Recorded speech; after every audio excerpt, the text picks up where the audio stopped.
মেশিনে VMware workstation setup করা আছে। আমার মেশিনে VMware ওয়ার্কস্টেশন 14, তাই তো 14, আপনাদের সম্ভবত 15 বেশিরভাগই, তাই না?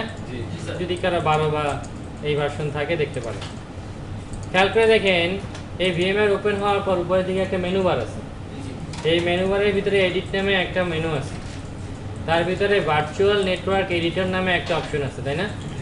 তাহলে আমরা সবাই এই অপশনটাতে যাব, ভার্চুয়াল নেটওয়ার্ক এডিটর। খেয়াল করে দেখেন, এই নেটওয়ার্ক এডিটরের ভিতরে দুইটা নেটওয়ার্ক লেখা আছে, একটা হচ্ছে VMnet 1 আর একটা হচ্ছে VMnet 8। দেখতে পাচ্ছি আমরা সবাই VMnet 1 এবং VMnet 8। দেখেন নিচের দিকে লেখা আছে administrator privileges R required to modify the network configuration, তাই না? তার পাশে লেখা আছে চেঞ্জ সেটিং। তো আপনারা যেহেতু অ্যাডমিনিস্ট্রেটর, এই চেঞ্জ সেটিংসে ক্লিক করেন। দেখেন এই জিনিসটা আবার লোড হয়েছে, কিন্তু এবার নেটওয়ার্ক দেখাচ্ছে তিনটা। একটা হচ্ছে VMnet 0, যেটা হচ্ছে ব্রিজ বলা আছে, তাই না? এটাই আমরা আলোচনা করছিলাম না? একটা হচ্ছে VMnet 1 হোস্ট অনলি, আর একটা হচ্ছে VMnet 8 নেটিং। দেখতে পাচ্ছি আমরা। খেয়াল করে দেখেন, VMnet 1 এর জন্য একটা সাবনেট অ্যাড্রেস দেওয়া আছে 192.168.150.0, তাই না? আপনার ক্ষেত্রে অন্য কিছুও থাকতে পারে, বাট নেটওয়ার্ক দেওয়া আছে তো। VMnet 8 এর ক্ষেত্রেও দেখেন আরেকটা নেটওয়ার্ক অ্যাড্রেস দেওয়া আছে। এই যে দুইটা নেটওয়ার্ক অ্যাড্রেস, আমরা যদি আমাদের এই জায়গাটাতে যত ভার্চুয়াল মেশিন তৈরি করব, যদি হোস্ট অনলি ইউজ করি, তাহলে আমাকে অবশ্যই এই নেটওয়ার্ক সিরিজটা, হোস্ট অনলি যে নেটওয়ার্ক সিরিজটা, এটাই মেনটেন করতে হবে। যদি নেটিং ইউজ করি, তাহলে নেটিং এরটাই মেনটেন করতে হবে। খেয়াল রাখেন, যদি ব্রিজ ইউজ করেন, তাহলে আমাদের এই ক্লাসরুমের যে নেটওয়ার্ক, ফিজিক্যাল যে নেটওয়ার্ক, সেটার যে স্ট্যাটাস, সেটাই কিন্তু আমাকে মেনটেন করতে হবে। তো আমাদের এই ক্লাসরুমের সাথে DHCP অন করা আছে, তাই না? তার মানে ব্রিজ করলে আসলে আমার আর তেমন কিছু নেটওয়ার্ক নিচের বসাতে হয় না। বাই ডিফল্ট আপনি এই দুইটা থাকলেও আপনি চাইলে এই দুইটা আপনার পছন্দ মতো চেঞ্জ করে নিতে পারেন। এটা এই জন্য ইম্পর্টেন্ট, কারণ আপনি হয়তো এক নেটওয়ার্কে কাজ করেন, আপনার মেশিনে অন্য আরেকজনের ব্যাচের স্টুডেন্ট, সে কিন্তু তার মনের মতো নেটওয়ার্কেও কাজ করতে পারে। তাহলে আপনাকে আগে চেক করে দেখতে হবে প্রতিদিন এসে, যে আপনি যে নেটওয়ার্কে কাজ করতেছেন সেই নেটওয়ার্কটা এখানে ঠিক আছে কিনা। এটা খুবই ইম্পর্টেন্ট, কারণ আপনি এই মেশিনটা অন করবেন, সার্ভার অন হয়ে যাবে, সার্ভার অন হয়ে গেলে পরে কিন্তু এই নেটওয়ার্ক চেঞ্জ করে আবার ওই জিনিস আপনি করতে পারবেন। মেশিনটা অন করার আগেই আপনাকে এই নেটওয়ার্কটা কনফার্ম করতে হবে। সো যদি আপনি এটাই রাখেন, ভালো কথা, এটাই আছে, কিন্তু আপনার এই টেবিলে বা এই চেয়ারে আরেকজন যে বসবে অন্য ব্যাচের, সে তো এটা নাও রাখতে পারে। সো আপনার নিশ্চিত হওয়ার কিছু নাই যে আসলে সবসময় এটাই থাকে। সো আপনি এটা প্রতিদিন প্রথমেই চেক করে নেবেন। খেয়াল করে দেখেন, প্রত্যেকটা যদি আমি সিলেক্ট করি, নিচের দিকে সাবনেট আইপির অপশনটা আছে, তাই না? এই জায়গায় আপনি চাইলে আপনার মনের মতো যে কোনো একটা সিরিজ ইউজ করতে পারেন।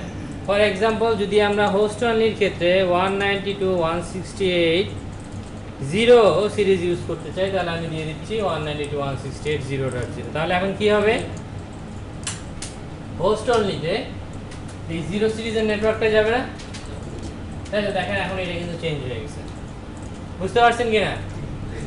খেয়াল করে দেখেন, এটার উপরের দিকে আর একটা অপশন আছে যেখানে বলা আছে use local DHCP service to distribute IP address to VM, তাই না?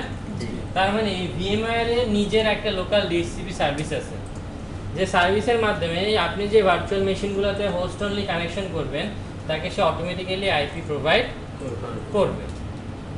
বুঝা গেল?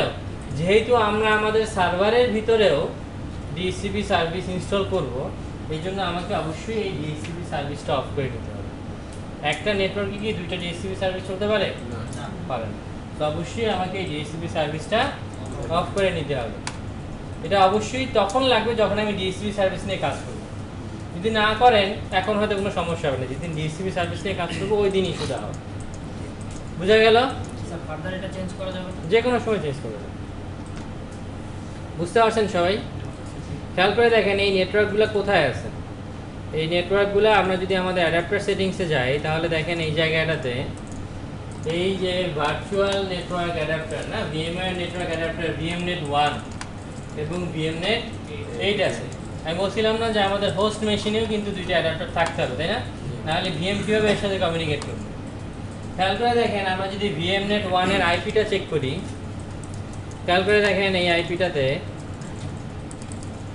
0.1 দেওয়া আছে, সাবনেট মাস্ক আছে, কিন্তু কোনো গেটওয়ে নেই, তাই না?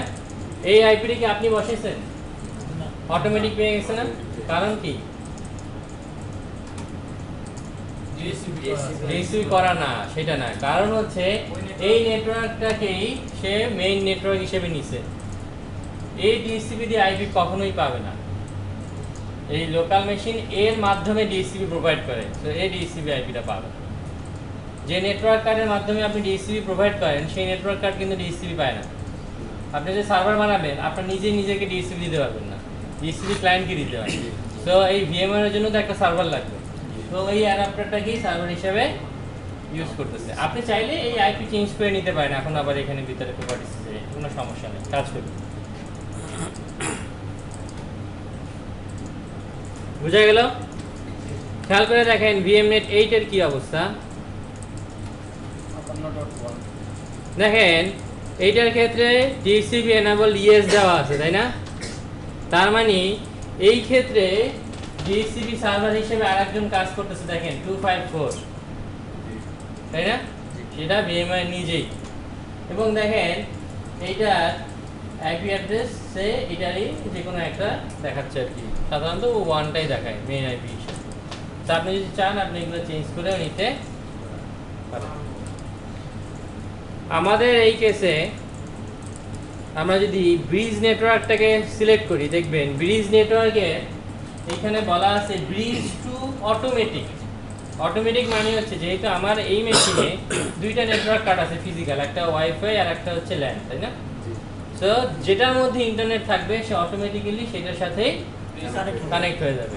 যদি আপনি এটা না চান তাহলে আপনি এখান থেকে চাইলে আপনার যে ফিজিক্যাল যে কোনো একটা অ্যাডাপ্টারকে চুজ করে দিতে পারেন। এরকম হতে পারে না আপনার এই মেশিনে 4টা নেটওয়ার্ক অ্যাডাপ্টার আছে, 4টাতে 4টা নেটওয়ার্কের সাথে কানেক্টেড, এবং আপনি বিভিন্ন ভিএম করছেন, সেই বিভিন্ন ভিএম করে বিভিন্ন নেটওয়ার্ক অ্যাডাপ্টারের সাথে কানেক্ট করছেন, তো সেই ক্ষেত্রে আপনাকে এই জিনিসটা ঠিক করে দিতে হবে।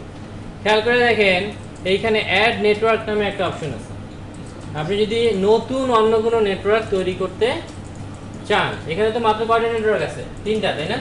আপনি যদি আরো নেটওয়ার্ক তৈরি করতে চান তাহলে অ্যাড নেটওয়ার্কে দিলে দেখবেন এইখানে আরো নেটওয়ার্ক তৈরি করা যায়। আমাদের ভিএমওয়্যার আমাদেরকে টোটাল 20টা নেটওয়ার্ক তৈরি করা, 19টা নেটওয়ার্ক তৈরি করার অপশন দিচ্ছে। টোটাল কয়টা দিচ্ছে? 19টা নেটওয়ার্ক তৈরি করার অপশন দিচ্ছে, প্লাস ব্রিজ, তার মানে হচ্ছে 20, টোটাল 20, বাট ব্রিজ তো ব্রিজ নেটওয়ার্ক তৈরি করার অপশন দিচ্ছে টোটাল 19টা। তার মানে আমি ডিফারেন্ট টোটাল 20টা নেটওয়ার্ক তৈরি করতে পারবো যদি আমি ব্রিজটাকে কাউন্ট করি। আদারওয়াইজ 19টা নেটওয়ার্ক আমি তৈরি করতে পারবো। মনে করেন আপনি আপনার মতো 8টা নেটওয়ার্ক তৈরি করবেন, আপনার এই 2টা নেটওয়ার্কে হচ্ছে না, আপনার ধরেন 4টা ভিএম আছে, 2টা ভিএম কে এক ধরনের হোস্ট নিতে রাখতে চাচ্ছেন, 2টা ভিএম কে আরেক ধরনের হোস্ট নিতে রাখতে চাচ্ছেন, তাহলে আপনাকে 2টা হোস্ট লাগবে না? তো সেই ক্ষেত্রে আপনাকে আরো একটা নেটওয়ার্ক লাগবে। তো সেই কেসে আপনি এখান থেকে আরেকটা নেটওয়ার্ক তৈরি করে নিতে পারবেন। বুঝা গেল? বাকিটা আপনারা এগুলোতে যদি একটু কাজ করেন নিজেরা বাসায় তাহলে বুঝতে পারবেন যে কোন জায়গায় কি কাজ করে। কোনো কনফিউশন আছে?